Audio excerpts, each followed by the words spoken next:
I was sitting in my home office in Boulder, Colorado, watching the snow fall outside when I heard the doorbell ring with an aggressive intensity that made my coffee mug rattle on the desk.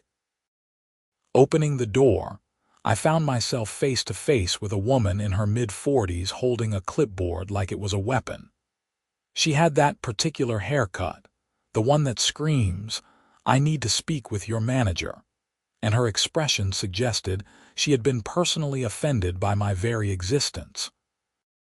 "Xavier," she demanded, not asked. "That's me," I said, keeping my tone neutral.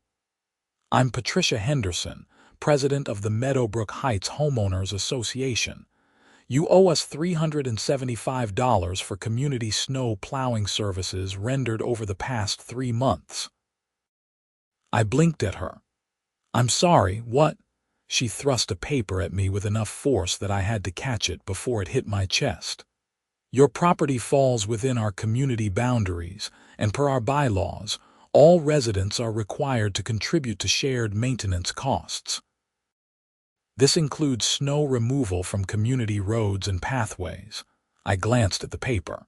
It was indeed an invoice, professionally printed with the HOA logo at the top, listing various snow plowing dates and a breakdown of costs. My address was right there at the top. "There's been a mistake," I said. "I'm not part of your HOA." Patricia's eyes narrowed. "Excuse me. Your property is clearly within Meadowbrook Heights." "No, it isn't. I bought this house specifically because it wasn't part of an HOA. I have all the documentation from my closing." "Well, your documentation is wrong," she said with the confidence of someone who had never been contradicted in her life. "I've been president of this HOA for 6 years, and I know every property in our jurisdiction. You're at 4782 Sunset Ridge Drive, correct?" "Yes, but then you're in Meadowbrook Heights. Payment is due within 10 days or we'll be forced to place a lien on your property." I felt my jaw tighten. "You can't place a lien on a property that isn't part of your association." "We'll see about that," Patricia said, turning on her heel. 10 days, Mr. Xavier. I suggest you read our bylaws carefully. Ignorance of the rules is not an excuse." She marched back to her silver SUV, which she had parked directly in front of my driveway, blocking me in. I watched her drive away, then looked down at the invoice again. This had to be some kind of mistake, but the aggressive way she had delivered, it made my stomach churn with unease. I went back inside and immediately started digging through my filing cabinet. I'm usually pretty organized with important documents, and within 15 minutes, I had pulled out my entire closing packet from when I bought the house 18 months ago. I spread everything across my dining room table and started reading. There it was, clear as day in the property description and the title insurance documents. My house sat on Lot 47 of the Sunset Ridge subdivision, which predated Meadowbrook Heights by about 15 years. The legal description showed my property boundaries, and there was a specific note in the title report stating that the property was not subject to any homeowners association covenants or restrictions. I had paid extra attention to this when buying because I had friends who dealt with nightmare HOA situations. One guy couldn't paint his front door without written approval. Another got fined because her grass was a 1/4 inch too tall. I wanted no part of that life. I grabbed my phone and called my real estate attorney, David Park, who had handled my closing. "Lucas, good to hear from you," David said when he picked up. "What's going on?" I explained the situation. Reading him the exact words Patricia had used, David was quiet for a moment. "That's bizarre. I personally verified your property wasn't part of any HOA. It was one of your main requirements. Let me pull up your file and take a look. Can you scan and email me that invoice?" "Absolutely." "How serious is this? Can they actually put a lien on my house?" "Not legally, no. But that doesn't mean they won't try. I've seen HOAs get pretty aggressive when they think they're in the right. Send me everything and let me do some research. In the meantime, don't pay them anything and document every interaction you have with them. I sent David the documents and tried to get back to work, but my concentration was shot. I kept glancing out the window at my driveway, half expecting Patricia to return with reinforcements. The next morning, I woke up to find a bright orange sticker plastered on my front door. It was another notice from the HOA, this one informing me that my non-compliant lawn ornament needed to be removed within 72 hours, or I would face a $50 daily fine. I stared at it in confusion. What lawn ornament? I walked around my front yard in my bathrobe and slippers, snow crunching under my feet. The only thing even remotely ornamental was a small metal sculpture of a heron that my sister had given me as a housewarming gift. It stood maybe 2 feet tall near my mailbox. This was insane. I peeled the sticker off my door and went inside to call David again, but he beat me to it. My phone rang while I was still holding the orange notice. "Lucas, I've been digging into this all night," David said, skipping any greeting. "I pulled the original plat maps for both your subdivision and Meadowbrook Heights. Your property is definitely not in their jurisdiction. In fact, there's a very clear boundary line that runs along Cedar Creek, which is about 200 feet east of your property. So why are they coming after me? That's the interesting part. I found some recent filings at the county recorder's office. About 4 months ago, the Meadowbrook Heights HOA submitted an amended plat map that shows expanded boundaries. And guess what? Your property is included in their new map." I felt anger flare in my chest. They can't just redraw boundaries to include properties that don't belong to them. You're absolutely right. They can't. But they did. And if no one challenges it, that amended map becomes the official record. I'm guessing they're banking on property owners either not noticing or not wanting to fight it. "Well, they picked the wrong guy," I said. "What do we need to do?" "We need to file a formal challenge with the county and request a hearing. I'll also send a cease and desist letter to the HOA. But Lucas, I have to warn you, this could get expensive. If they fight back, we might be looking at litigation." "I don't care. They're not going to bully me into paying for services I never requested or joining an organization I explicitly avoided." "That's what I like to hear. Let me get started on this. And Lucas, document everything. Every notice, every conversation, every interaction, we might need it." Over the next week, things escalated quickly. I received 3 more notices from the HOA. One complained about my trash cans being visible from the street on a non-trash day, which was absurd because trash day was Thursday, and they claimed I had them out on Tuesday. But I had security camera footage showing I hadn't put them out until Wednesday evening. Another notice claimed my exterior paint color was not on the approved list. Never mind that my house had been this color since before Meadowbrook Heights even existed. The third notice said I was in violation for not attending the mandatory quarterly HOA meeting. Each notice came with escalating fine amounts. According to Patricia's math, I now owed them over $800. I ignored all of it and waited for David to work his legal magic. On a Tuesday afternoon, Patricia showed up again, this time with 2 other people. One was a man in his 50s wearing an expensive suit, and the other was a younger woman with a tablet. "Mr. Xavier," Patricia said when I opened the door. "This is our HOA attorney, Richard Thornton, and our compliance officer, Susan Perry. We're here to conduct an inspection of your property." "No, you're not," I said calmly. Richard stepped forward. "Mr. Xavier, as a member of Meadowbrook Heights HOA, you agreed to allow reasonable inspections as outlined in the bylaws. I'm not a member of your HOA," I interrupted. And you're not conducting any inspection. This is private property and you're trespassing. We have legal authority, Richard began. No, you don't. My attorney has already sent you a cease and desist letter. If you don't leave my property right now, I'm calling the police. Patricia's face turned an impressive shade of red. You're making a huge mistake. We have the authority to foreclose on your property if you continue to refuse payment and compliance. Try it, I said. Please go ahead and try. I would love to see you explain to a judge how you think you can foreclose on a property that was never part of your association. The amended plat map was filed fraudulently and we're challenging it. Now get off my property.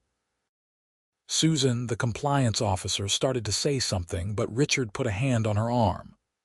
Let's go, he said quietly. To me, he added, you'll be hearing from us, Mr. Xavier. I'm counting on it, I replied and shut the door. My hands were shaking with adrenaline. I immediately called David and told him what happened. They brought their attorney to your house. David sounded incredulous. That's incredibly aggressive. This is actually good for us, though. It shows they're taking this seriously, which means they know their position is shaky. Let me accelerate our county filing. I was going to do it next week, but I think we need to move faster. What are the chances we win this? Honestly, very good. The law is clearly on your side. The issue is how much time and money they're willing to waste fighting it. HOAs can be incredibly stubborn, especially when they have reserve funds to burn through on legal fees. 2 days later, I got home from grocery shopping to find a notice taped to my door. Not from the HOA this time, but from the Boulder County Sheriff's Office. My heart dropped as I read it. The Meadowbrook Heights HOA had filed for a lien against my property for unpaid fees totaling $1,200. I called David immediately, barely keeping my voice steady. They actually did it, I said. They filed a lien. Those idiots, David said, but he sounded more excited than angry. Lucas, this is actually perfect. They just gave us everything we need. You can't file a lien against a property that isn't subject to your authority. This is going to blow up in their faces spectacularly. I'm filing an emergency motion to vacate the lien and adding a claim for harassment and abuse of process. How long will this take? We should get a hearing within 2 weeks. In the meantime, the lien doesn't actually prevent you from doing anything with your property. It's just a public record claim, and it'll be gone soon. The hearing was scheduled for a Monday morning at the Boulder County Courthouse. I took the day off work and met David in the hallway outside the courtroom. He was carrying 2 thick folders and had a confident expression that made me feel slightly better. They're here too, he said, nodding down the hall. I looked and saw Patricia, Richard Thornton, and 2 other people I didn't recognize, all huddled in conversation. The judge we got is Sandra Morrison, David told me. She's fair but doesn't tolerate nonsense. Let me do most of the talking. When we entered the courtroom, Judge Morrison was already at the bench, reviewing documents. She was a woman in her 60s with sharp eyes and an expression that suggested she had seen every trick in the book. Let's get started, she said without preamble. I've reviewed the initial filings. Mr. Park, you're representing Mr. Xavier in challenging a lien filed by Meadowbrook Heights HOA. Yes, Your Honor. We're also requesting sanctions against the HOA for filing a fraudulent lien and harassment of my client. Patricia made a sound of outrage, but Richard put a hand on her arm. Strong words, Mr. Park, Judge Morrison said. Let's hear your argument. David laid it out methodically. He presented the original plat maps showing my property was part of Sunset Ridge subdivision, not Meadowbrook Heights. He showed the title insurance documents from my closing explicitly stating no HOA restrictions. Then he showed the HOA's amended map filed 4 months ago that suddenly included my property and several others. The HOA has no legal authority over my client's property, David concluded. They never did. Yet they've sent multiple violation notices, attempted to conduct inspections without permission, and ultimately filed a lien for fees my client never owed. This is a clear abuse of the lien process. Judge Morrison turned to Richard. Mr. Thornton, I'm very interested in hearing how your client justifies filing an amended plat map that includes properties that were never part of the association. Richard stood, and I could see him choosing his words carefully. Your Honor, the amended map was filed after extensive surveying suggested the original boundaries were improperly drawn. Several properties, including Mr. Xavier's, receive benefits from HOA services, including the snow plowing mentioned in the original fees. The HOA believes these properties should contribute to costs they benefit from. Believes? Judge Morrison's eyebrow went up. Mr. Thornton, property boundaries and HOA jurisdiction aren't matters of belief. They're matters of legal record. Does your client have any documentation showing Mr. Xavier's property was ever intended to be part of Meadowbrook Heights? We have evidence that HOA services, including snow removal, benefit Mr. Xavier's property. That's not what I asked.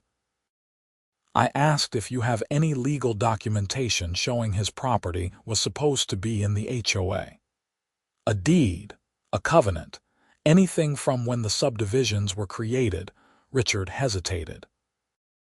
No, Your Honor, but then your client filed an amended plat map claiming authority over properties it has no legal right to, and followed that up by filing liens to enforce payment of fees the property owners never agreed to. Is that accurate? Your Honor, the HOA was acting in good faith. Good faith? Judge Morrison's voice could have frozen water. Mr. Thornton, you're an experienced attorney. You know exactly what the requirements are for HOA jurisdiction. Did you or did you not advise your client that they couldn't simply redraw their boundaries to include properties that were never part of the association? The courtroom was silent. Richard's face had gone pale. I advised them that the amended map might be challenged, he finally said.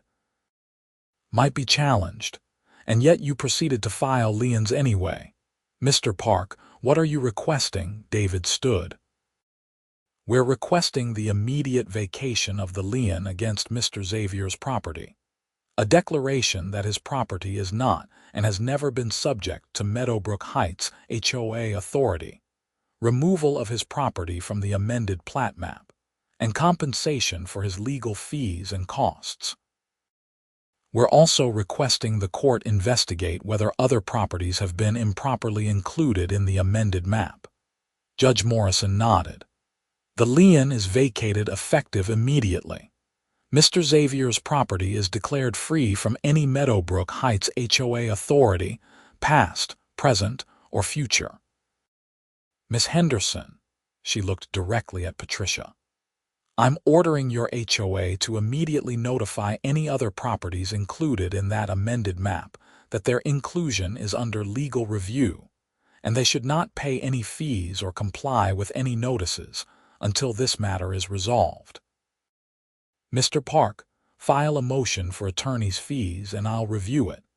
As for the investigation into other properties, I'm referring this matter to the county recorder and the district attorney's office. Fraudulent lien filing is a serious matter. Patricia shot to her feet. Your Honor, this is outrageous. We're just trying to maintain our community. Sit down, Miss Henderson, Judge Morrison said sharply. Your community doesn't include Mr. Xavier's property, and it apparently doesn't include several other properties you've attempted to claim authority over. You're fortunate I'm not holding you in contempt right now. This hearing is concluded. I felt a wave of relief so strong it almost made me dizzy.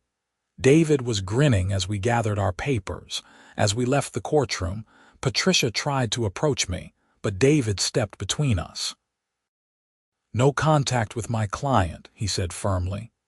"This isn't over," Patricia hissed. "You might have won today, but—" "Yes, it is over," David said. "And if you or anyone from your HOA contacts Mr. Xavier again, we'll file a restraining order and add it to the harassment claim. Stay away from him." We walked out of the courthouse into bright sunshine. I felt like I could breathe properly for the first time in weeks. "How much do you think I'll get in attorney's fees?" I asked David. "Probably most of it." Judge Morrison was clearly annoyed with them. "I'll submit our full costs and see what happens. But Lucas, this might not be completely over. The DA is going to investigate, and depending on what they find, there could be criminal charges." "Criminal charges. Filing fraudulent liens can be prosecuted as a crime. If they did this to multiple properties, knowing they had no legal authority, that's potentially criminal fraud. We'll see what the DA decides." Over the next few weeks, things got interesting. The local newspaper picked up the story after another homeowner contacted them. Turned out the HOA had added 12 properties to their amended map, all of them on the edges of the original Meadowbrook Heights boundaries. Most of the owners had simply paid the fees, assuming the HOA had the right to charge them. Now they were all lawyering up and demanding refunds. The DA's office opened an investigation, and I was contacted by an investigator named Margaret Chen, who asked me to come in and give a statement. I spent 2 hours walking her through everything that had happened, from Patricia's first visit to the court hearing. "This is quite a mess," Margaret said, shaking her head. "We're seeing a pattern of intentional misrepresentation. The HOA board knew these properties weren't in their jurisdiction, but they voted to include them anyway to increase their revenue base. Can you prove that?" "We have meeting minutes. One of the board members got nervous when they heard about your lawsuit and turned over records. There are emails discussing how they could expand their boundaries to include more properties, with Patricia Henderson encouraging the board to be aggressive about collections. They knew exactly what they were doing. So what happens now? We're likely going to file charges against the board members, particularly Miss Henderson. Probably fraud, possibly theft by deception, and filing fraudulent liens. It's going to take a few more months to build the case, but I wanted to let you know we're taking this seriously." I thanked her and left, feeling a strange mix of satisfaction and disbelief. I had just wanted to be left alone in my house, and now I was somehow at the center of a criminal investigation. 2 months after the hearing, I received a check from the Meadowbrook Heights HOA for $3,200, covering David's fees and some additional compensation for my time and stress. The check came with a letter from a new attorney, not Richard Thornton, stating that the HOA accepted full responsibility and apologized for the inconvenience. I deposited the check and figured that was the end of it.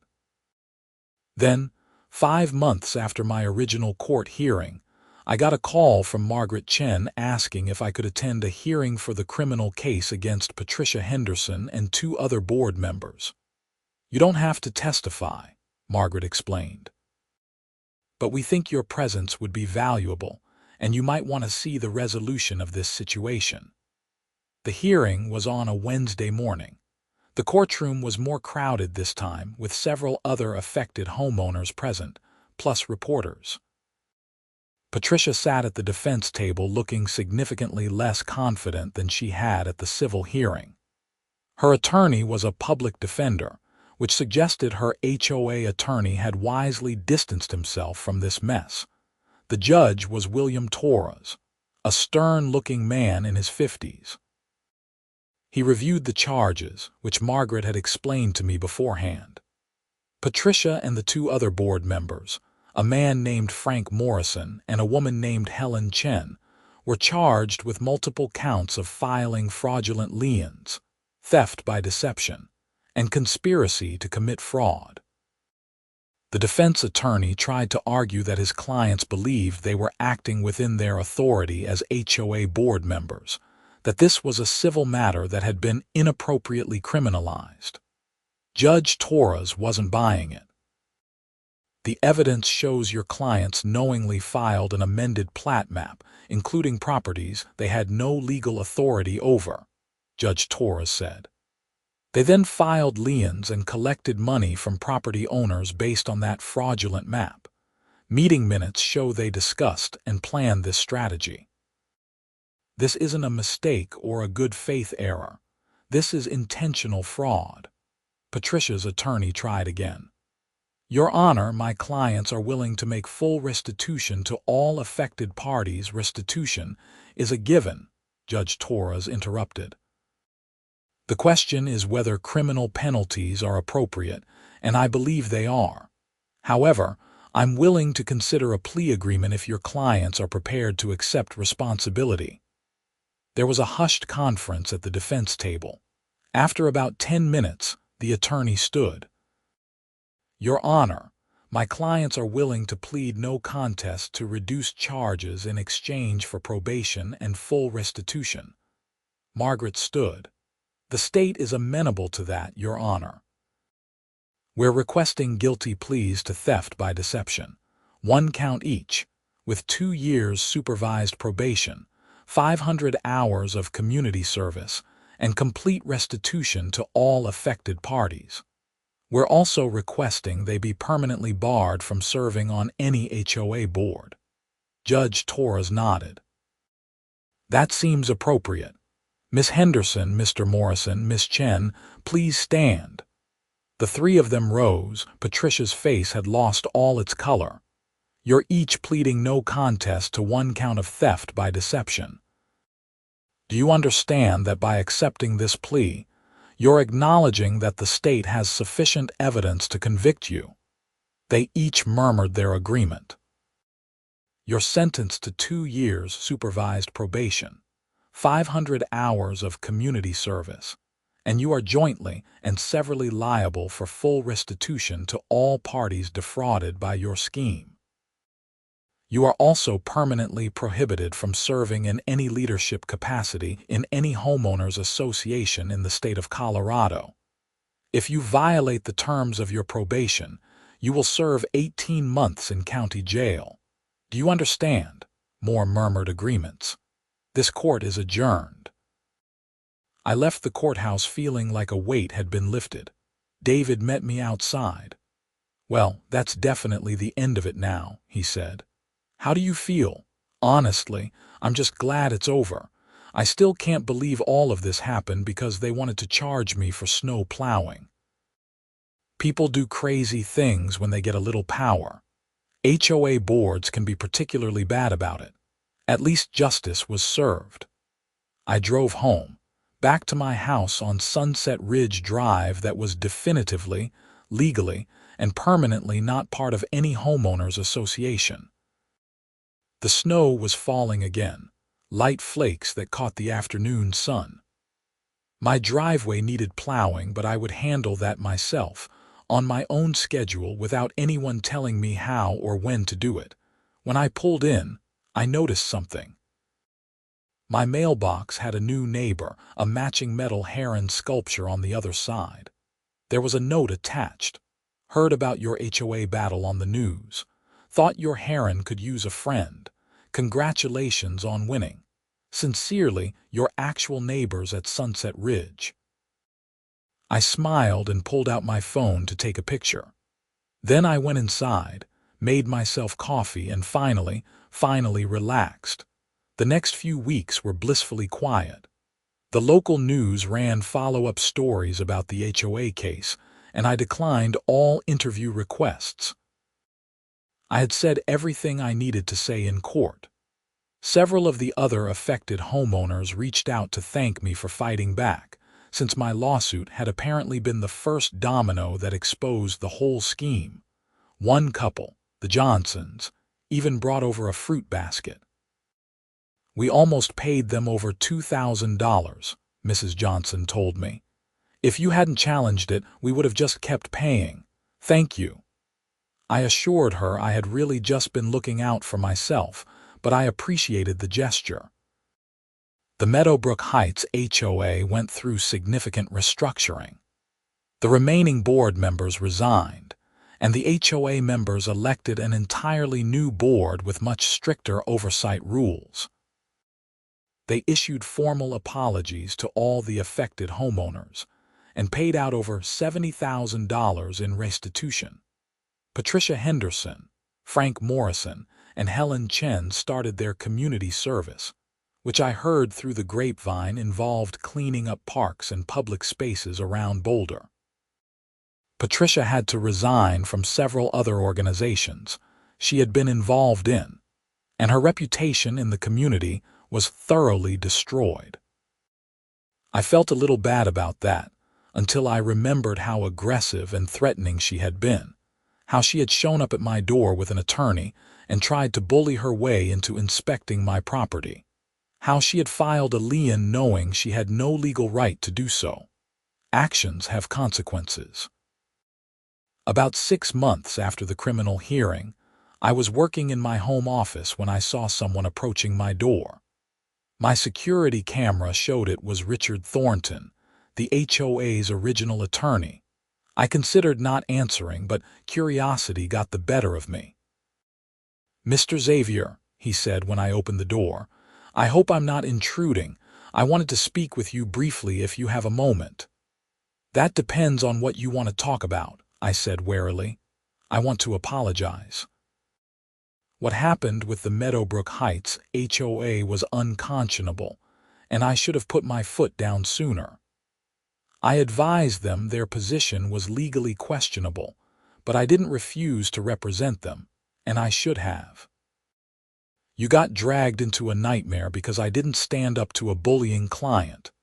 I studied him. He looked genuinely remorseful, and there were tired lines around his eyes that hadn't been there before. I appreciate you saying that," I said finally. "What happened with your representation of them?" I withdrew after the first hearing. When it became clear criminal charges were possible, I knew I couldn't continue. It was the right thing to do, but I should have done it much earlier. I've lost several other HOA clients over this, and honestly, I'm thinking about getting out of HOA law entirely. This whole situation showed me some ugly truths about how these organizations can operate. "Well, I hope you land on your feet," I said, and I meant it. "But I also hope you remember this next time a client wants you to do something legally questionable." "I will. Thank you for hearing me out." He turned to leave, then paused. "For what it's worth, you handled this exactly right. A lot of people would have just paid to make it go away. You fought back, and you protected a lot of other people by doing it." After he left, I thought about what he said. I hadn't set out to be any kind of hero or whistleblower. I had just refused to accept something that was clearly wrong. But maybe that was enough.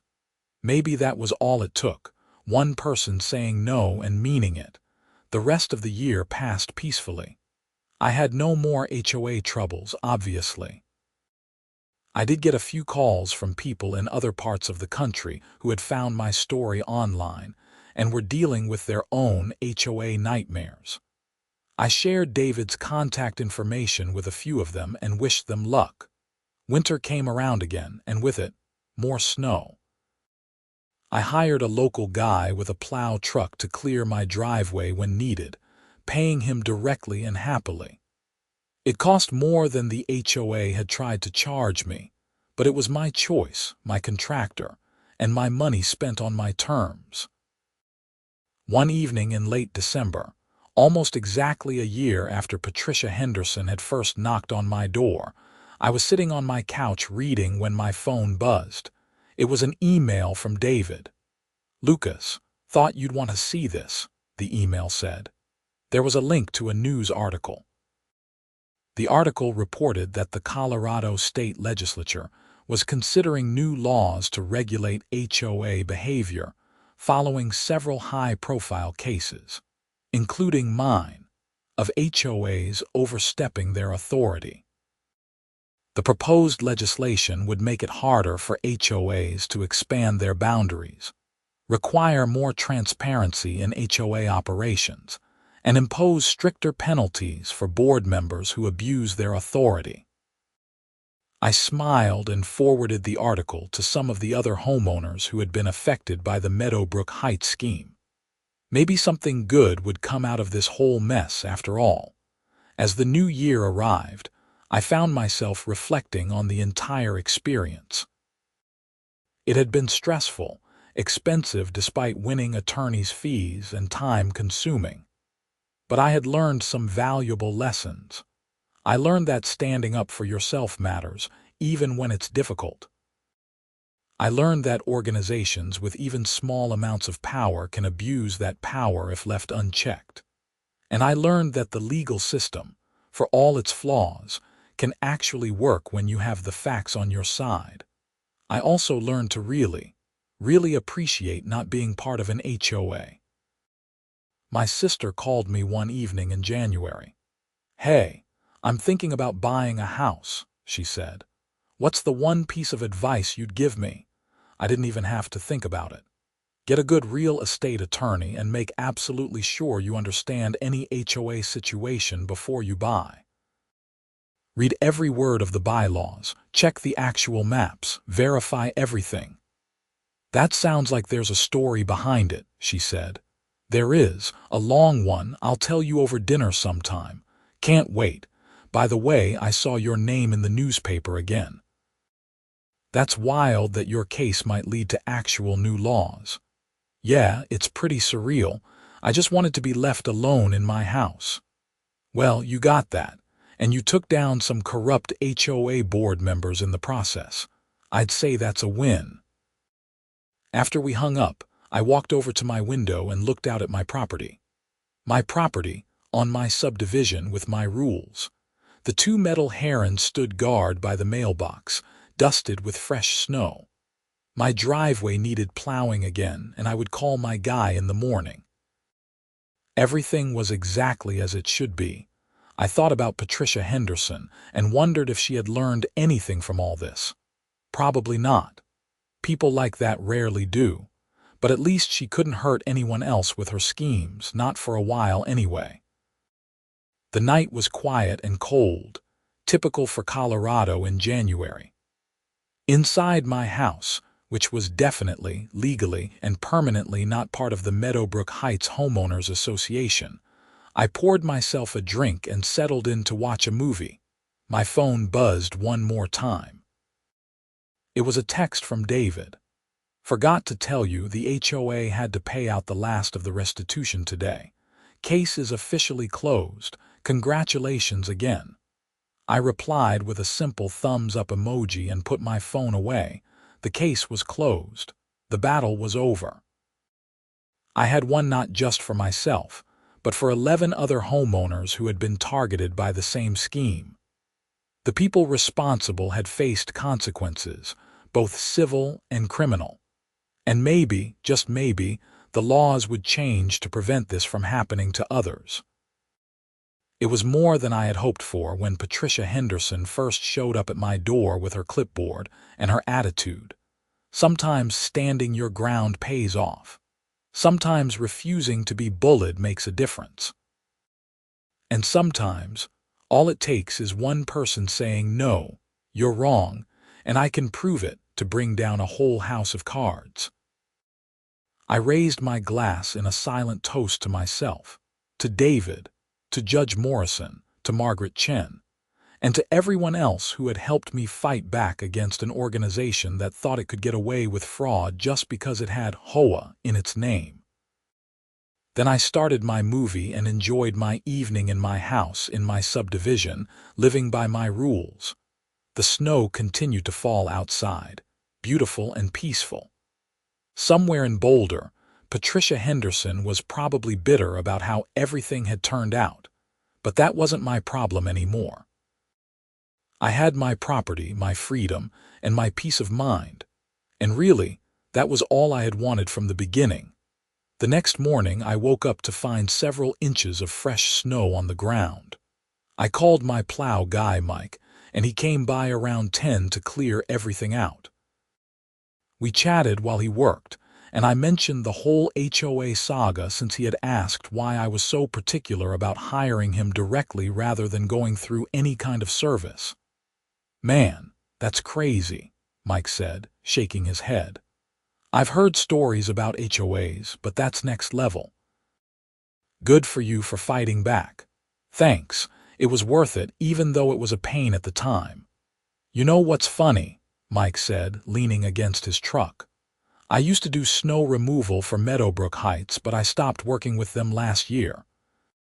The HOA president, some lady named Patricia, kept trying to nickel and dime me, claiming I hadn't plowed certain areas when I definitely had. She even tried to withhold payment once. I told her to find someone else." I laughed. "Sounds exactly like her." "She's dealing with criminal charges now, so I doubt she'll be a problem for anyone anymore." "Good riddance," Mike said. "Anyway, you're all set. Give me a call next time it snows." I paid him in cash plus a generous tip and went back inside to start my workday. Life returned to its normal rhythm. Work, groceries, cooking, the occasional social event, streaming shows in the evening. The HOA situation faded into the background, becoming just a story I would tell at parties or when people asked if I had any crazy homeowner tales. But the impact lingered in positive ways. I was more alert to my property rights and more willing to question authority when something didn't seem right. I also developed a much closer relationship with my actual neighbors in Sunset Ridge, the people who had sent me the second heron sculpture. We started having occasional neighborhood barbecues. Nothing formal or organized, just people getting together because we wanted to, not because some board mandated it. In March, I got a call from a reporter at a Denver newspaper who was doing a follow-up story on HOA reform legislation. She asked if I would be willing to be interviewed, and this time I agreed. The story had taken on a life bigger than just my personal grievance, and if my experience could help push better laws, I wanted to contribute. The interview was conducted over Zoom and lasted about 45 minutes. The reporter, Emily Martinez, asked thoughtful questions about how the situation had affected me and what I thought needed to change. "What would you say to someone who's currently dealing with an HOA dispute?" she asked toward the end. "Document everything," I said immediately. "Every notice, every conversation, every interaction. Take photos, save emails, record dates and times, and get a good attorney early. Don't wait until you're backed into a corner. If something feels wrong, it probably is, and you have the right to challenge it." "Do you regret buying a house at all, given what you went through?" "Not for a second. I love my house, and I love that it's not in an HOA. The fight was worth it to protect that freedom. I just wish it hadn't been necessary in the first place." The article came out a week later and was surprisingly well balanced. It included my story, interviews with some of the other affected homeowners, comments from the new Meadowbrook Heights board about reforms they had implemented, and expert opinions from real estate attorneys about HOA overreach. My quote about documentation was pulled out as a sidebar tip for readers. I got a few emails from people thanking me for speaking up, and one from a legislator's office asking if I would be willing to testify if the HOA reform bill came up for hearings. I said yes, though I secretly hoped it wouldn't be necessary. I had spent enough time in courtrooms for one lifetime. Spring arrived, bringing with it rain and mud and the end of snow season. I didn't have to think about plowing anymore, which was a relief. I focused on other things: work projects, home improvements, planning a vacation. In May, David called with interesting news. "Remember how we talked about the possibility of a civil suit against the HOA for harassment and abuse of process?" Yeah, but I figured we'd let it go since they paid the attorney's fees and restitution. Well, one of the other affected homeowners didn't let it go. Sandra Palmer filed a lawsuit and she won. The HOA just settled for $60,000. Her attorney called me to ask if you'd be interested in joining a class action for additional damages. I thought about it. Honestly, David, I'm ready to move on. I got my attorney's fees. They removed my property from their fraudulent map, and the board members faced criminal consequences. I think that's enough for me. I figured you'd say that, but I wanted to give you the option. You're entitled to more if you want to pursue it. I appreciate it, but no, let someone else have the settlement money. I just want to be done with all of this. Fair enough. How's the house? Perfect, quiet, HOA free, everything I wanted. That's what I like to hear. Take care, Lucas. Summer was glorious. I spent weekends hiking in the mountains, working on my small vegetable garden and generally enjoying life. The whole HOA nightmare felt like it had happened to someone else, like a story I had read rather than lived through. In July, I got a piece of mail that made me laugh out loud. It was a formal letter from the county recorder's office, confirming that my property at 4782 Sunset Ridge Drive was officially recorded as being part of the Sunset Ridge subdivision, Lot 47, with no HOA covenants or restrictions. It was completely unnecessary since that had always been the case, but apparently, after the fraud investigation, the county had gone through and re-verified all the properties that had been included in the fake amended map. I filed the letter away with all my other property documents, a final piece of paperwork closing out the entire saga. In August, the HOA reform legislation passed. It wasn't everything advocates had hoped for, but it included several important provisions. HOAs would have to notify all potentially affected property owners before filing any boundary changes. Property owners would have an automatic right to challenge their inclusion in an HOA, and penalties for fraudulent lien filing were increased significantly. The bill also created a state ombudsman position to handle HOA complaints and mediate disputes. I felt a quiet sense of pride knowing my case had contributed to those changes, even if only in a small way. Autumn arrived, painting the mountains in brilliant colors. I took time off work to drive through the high country, enjoying the aspen groves and the crisp air. I thought about how different my life might have been if I had just paid Patricia Henderson that first $375. I would have saved myself a lot of stress and legal fees in the short term, but I also would have been stuck in an HOA I never agreed to join, paying fees forever, subject to their ridiculous rules. No, fighting back had been the right choice. It was always the right choice when someone tried to claim authority they didn't have. When I got back from my trip, there was a letter waiting from the Colorado Department of Corrections. It took me a moment to figure out why they would be contacting me. Then I remembered that victims of crimes sometimes got notifications about the status of offenders. The letter informed me that Patricia Henderson had requested early termination of her probation after serving 8 months.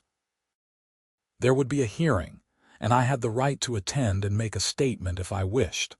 I debated it for a day, then decided to go.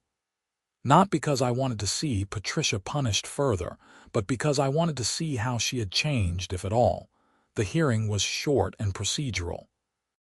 Patricia's probation officer reported that she had completed 200 hours of her community service and had paid her portion of the restitution in full. She had attended all required meetings and had not violated any terms of her probation. The judge asked Patricia if she had anything to say. She stood, and I was struck by how much older she looked. Her hair had more gray in it, and she had lost the aggressive confidence that had defined her when she showed up at my door. Your Honor, I made terrible decisions as HOA president. I let my desire to improve the community blind me to basic legal and ethical boundaries. I hurt people who were just trying to live in their homes peacefully. I'm deeply ashamed of my actions, and I've spent the past 8 months thinking about how I could have handled things differently. I don't expect forgiveness, but I hope to eventually make amends. The judge turned to the prosecutor. Does the state have any objection to early termination? The prosecutor, a young woman I didn't recognize, stood. No objection, Your Honor. Miss Henderson has been compliant with all terms and has expressed genuine remorse. Does any victim wish to make a statement? I stood. Yes, Your Honor. The judge nodded at me. Please proceed. I looked at Patricia, and she met my eyes for the first time since the hearing began. What you did was wrong, I said. You tried to use your position to bully people into compliance with rules they never agreed to. You filed fraudulent documents and liens. You cost people time, money, and peace of mind, but I also believe people can learn from their mistakes.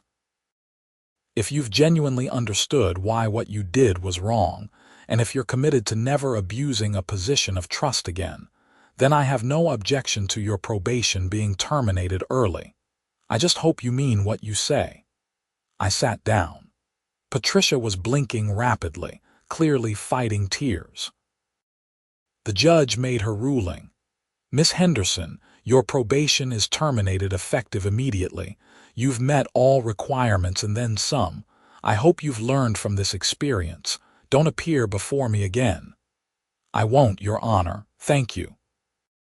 As we filed out of the courtroom, Patricia approached me hesitantly. Mr. Xavier, could I speak with you for just a moment? I nodded, and we stepped to the side of the hallway. Thank you for what you said in there, she began. You didn't have to say anything, and you certainly didn't have to say anything supportive. I know I put you through hell. I was so focused on growing the HOA's budget and improving services that I convinced myself the ends justified the means. It was wrong, and I'm sorry. I appreciate that, I said. I hope you found something else to do with your time besides running HOAs. She gave a small, sad smile. I'm working at a nonprofit now, helping low-income families with housing issues.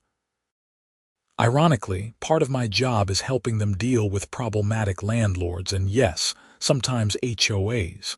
It's taught me a lot about what I was doing wrong. That sounds like good work. I hope it goes well. Thank you. And Mr. Xavier, I'm glad you fought back. I mean that. Someone needed to stop what we were doing, and I'm ashamed it wasn't me. We parted ways, and I left the courthouse feeling unexpectedly at peace. Justice had been served, lessons had been learned, and people were moving forward. It was as good a resolution as I could have hoped for. Winter came around again, bringing another snow season. When I called Mike to set up plowing services, he mentioned he had gotten more business after the HOA story broke. A lot of people in Boulder don't trust HOA snow services anymore, he said. They want to hire their own people. I actually had to bring on another driver to keep up with demand. Well, I'm glad my nightmare helped your business, I said, laughing. Hey, small silver lining, right? As I watched the snow fall on a quiet December evening, I thought about how much had changed in 2 years. I had bought a house to have freedom and peace, ended up in a legal battle I never wanted, helped expose a fraud scheme, contributed to legislative reform, and somehow came out the other side better for it. My house was still my house, still not in an HOA, still exactly what I wanted. But now, it represented something more than just property. It represented the principle that you don't have to accept being pushed around, that standing up for yourself matters, and that one person can make a difference. The heron stood by my mailbox, 2 metal sculptures weathering the Colorado winters together. They had become something of a neighborhood landmark, a symbol of the battle fought and won. I poured myself a drink, the same ritual I had performed a year ago when the criminal case concluded. This time, though, I was toasting not just victory but closure. Everything had come full circle. The people responsible had faced consequences and, it seemed, learned their lessons. The victims had been compensated. The laws had been improved. And I was sitting in my home in my subdivision, living on my terms. It had all started with Patricia Henderson knocking on my door, demanding payment for services I never requested, claiming authority she never had.